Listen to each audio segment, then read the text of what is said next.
Per UFC press release email, this fight will take place at bantamweight. We have the flyweight, or so you thought, Mayra Bueno Silva taking on Yanan, who at one point was also a flyweight. Now, Mayra Bueno Silva came into the UFC Dana White's Contender Series 2018 at bantamweight. And in the UFC, it's been an interesting run because if you consider the win that she has over Jillian Robertson by submission, that was about 3.5 years ago when Jillian Robertson submitted everybody.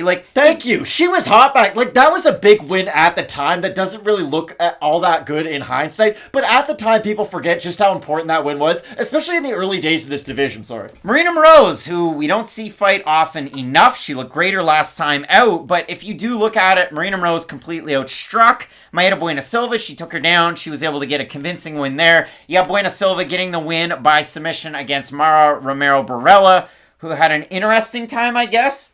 Here for it was an oddly long time, and it was kind of a good time. But she was able to get the win there. You have the draw against Montana De La Rosa, and then you have the loss to Manon Fiorot her last time out. But if you go back and you watch that fight for Mayra Bueno Silva, it must have been like, hey, I know I have all these submission wins on my record, but I have a base in Muay Thai, and all she did against Fiorot was walk forward, high Thai stance, but she chased Fiorot around the cage. And when normally they say on the broadcast, oh, the fighter that's in retreat, it's so much harder to be in retreat, so on and so forth. Manon Fiorot's style is almost based on that, waiting, baiting you in, throwing those long kicks to the body, pushing you away. And then when Fiorot decides, okay, I'm going to plant and I'm going to throw, then she gets out of dodge. Bueno Silva just wasn't able to figure out the distance and get much going in that fight. I will say this, though. She looked better against Manon Fiorot than anyone else has up until this point. And I actually thought she looked a lot better in that fight than I thought she was going to. I know she lost, don't get me wrong, but going into that fight, I thought she was going to get absolutely dominated on the feet. So I will say, defensively, she did at least show a couple of things in that matchup that you can take away from it and look at as positive. So stylistically, you go from that, and you look at you look at Mayra Bueno Silva, and again,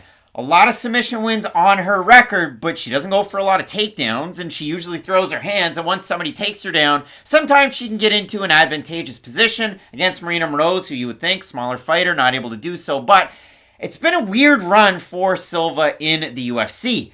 For Yanan, the same can be said, and this is kind of the craziest part about it. I listened to an interview, MMA Mania, friend of the show, Drake Riggs, and he was talking to Yanan about her knee injury, because she is coming off a layoff due to a torn ACL, so it says out there on the internet. But a knee injury nonetheless. Yanan, she's kind of cross-trained at so many different gyms. We've talked about that in the past. She used to be at Team Oyama. She talks about it with Drake, the fact that there was a coach that she used to have in China that went to Jackson Wink. So now she's training at Jackson Wink. She's friends with Meng Bo, former One Championship champion, and a really good relationship there. But she's been spending a lot of time in Vegas, rehabbing that knee, getting ready for this fight. Still a very young fighter. She came into the UFC at 21 years old, wasn't able to get the win early on against Gina Mazzani. Beats Lauren Mueller, who was undefeated at the time, and at that time, Yanan was a plus 305 underdog, but we're again talking... Mueller was... 3 years and 4 months ago, she loses a split to Mizuki Inoue. Again, Yanan outstruck Mizuki. That was a surprise decision. And then her last time out, up at 135 pounds, she takes on Jocelyn Edwards. Not able to get it done there. Looked a little lost in some of those exchanges. So I'm really interested to see what we get at 135 out of these two, because when I compare their skills, they match up fairly similarly. I mean, for Mayra Bueno Silva, the background of Muay Thai, the striking, the advancing, the pressure. For Yanan, the Sonda background, the kickboxing. You like to see it out of her. And she's a blue belt in Brazilian Jiu-Jitsu. Got to throw that one out there. But when I do look at this one, skill for skill, one fighter has more skills. So's Trey Ogden's wife. She also got her blue belt from him a month ago. She's not in the UFC. I'm just saying, blue belt's not at the highest level. This is no problem for Yanan. I just try to be a nice guy. No. I'm just saying. I just remembered that when I was going earlier on with Trey Ogden. On his Instagram, he's the coach of the gym, and then he had given her a blue belt, so I just remembered that. The thing for Yanan, she hasn't shown a lot of progression in her MMA career up until this point. You talk about it. She's signed to the UFC at a very young age, only 21 years of age. Very similar to, Song Yadong's a fighter who got signed at a very, very young age. But what did we see every single time he went into the cage? Max Holloway. A little bit more progression every single time out there. Every single time out there. Might be a win, might be a loss, but I'm going to get a little bit better every single time. For Wu Yanan, I just don't see the progression in her skills. They might be a win, they might be a loss, but you don't look at what she's doing fight to fight and think, wow, she's making wholesale differences. I will say, though, on the other side with Mayra Bueno Silva, I always think back of what Ryan Russillo said about Paul George in the playoffs. If he scores 13 or he scores 30, you can't be surprised. It's going to be one or the other one.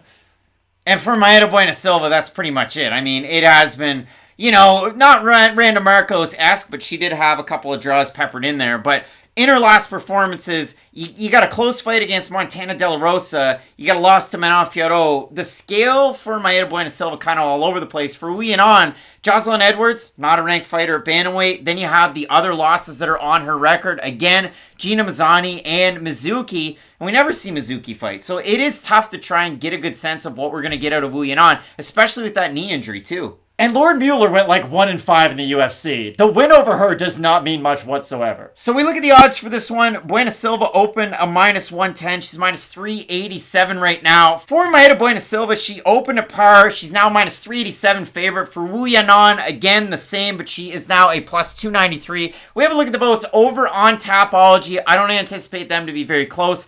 I'm going to say over under 85% for Sheetara. Over.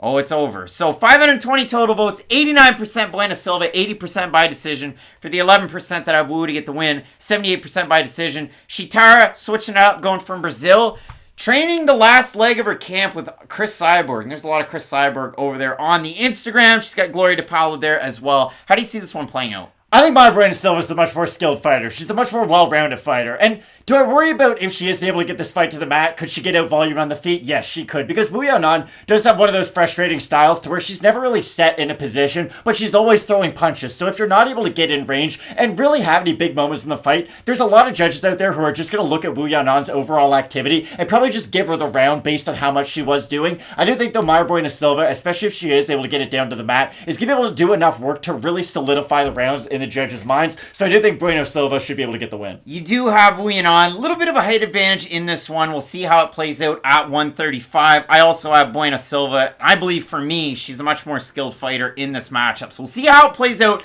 Let us know down below who you have. Is it Jackson Winks, Wu Yanan? Is it Chris Cyborgs, Mayra Bueno Silva out of that gym? You let us know down below who you have. We got some big fights left on this card that you're not going to want to miss. Keep it locked in with Fight Night Picks. We always say, let's get into it.